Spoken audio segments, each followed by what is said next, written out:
Oi, gente. Então, agora a gente vai iniciar um novo assunto que vocês, inclusive, já começaram a fazer um trabalho sobre isso.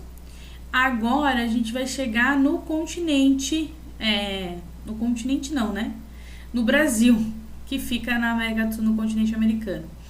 É que antes a gente viu a colonização espanhola, que aconteceu principalmente nos países vizinhos ao Brasil, né, que falam espanhol. Então, ali na região onde viviam os incas, que tem Peru, Equador, Chile, Argentina, que teremos então essa colonização espanhola. A gente viu a colonização e a exploração holandesa, que a gente falou, né, falei que vai estar relacionado com o Brasil também. Vimos a colonização inglesa, que é na região da América do Norte, principalmente no que conhecemos hoje como Estados Unidos. E agora, então, a gente vai ver a colonização portuguesa e a exploração do Brasil. Tá? Esse tópico a gente entende como Brasil colônia, porque a gente vai estar entendendo o Brasil, então, como uma colônia nessa história do Brasil, que é tão importante. Então, vocês vão colocar no caderno de vocês o título Colonização e Exploração do Brasil, : Brasil colônia. Tá? Como tá aqui no slide. Vão copiar o objetivo, né, que é entender a organização política e social dos indígenas e europeus, conflitos, dominação e conciliação, apresentar a estrutura econômica e política colonial e suas principais características relacionadas à colonização do Brasil com a conjuntura existente na Europa, analisar a estrutura social colonial do ciclo de açúcar e posteriormente do ciclo da mineração, modos de vida, trabalho e cotidiano. A gente vai conhecer então um pouco do Brasil indígena para daí entender como esses portugueses chegam ao Brasil, ok? E como eles vão viver, vão organizar essa colônia brasileira. Então, primeiro a gente tem que entender que o Brasil não foi descoberto, tá? O Brasil existia e existiam pessoas morando no Brasil. Quem eram essas pessoas?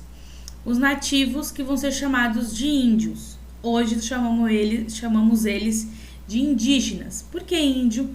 É um termo pejorativo, está escrito aqui por quê? Quando Colombo chegou na América, tá? Ele achou que ele estava onde? Na Índia. E por isso, os habitantes que estavam nesse território, ele passou a chamar de índios, afinal, viviam na Índia. Só que depois descobriu-se que não estava na Índia, que esse era um outro continente, mas o termo continuou igual. Então, hoje a gente tenta utilizar o termo indígena, ok? Então, os nativos eram chamados de índios, né? Os portugueses vão fazer poucos registros sobre os indígenas, tá? A gente, então, tem poucos registros sobre os indígenas. E a gente tem uma grande heterogeneidade biológica e cultural entre os nativos. Professora, o que é heterogeneidade? Vamos lá.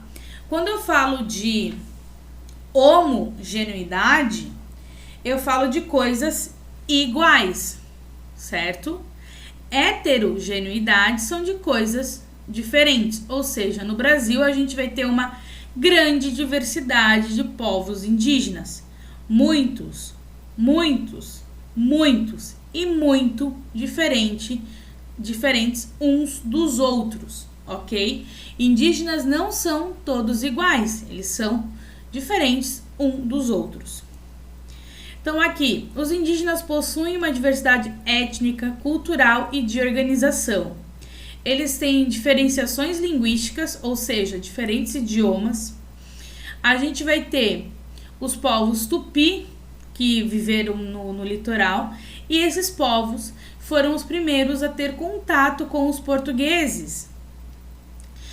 E para os portugueses, os tupis representavam, então, todo o povo indígena. Só que não, né? Eles tinham uma visão geral, mas não era isso.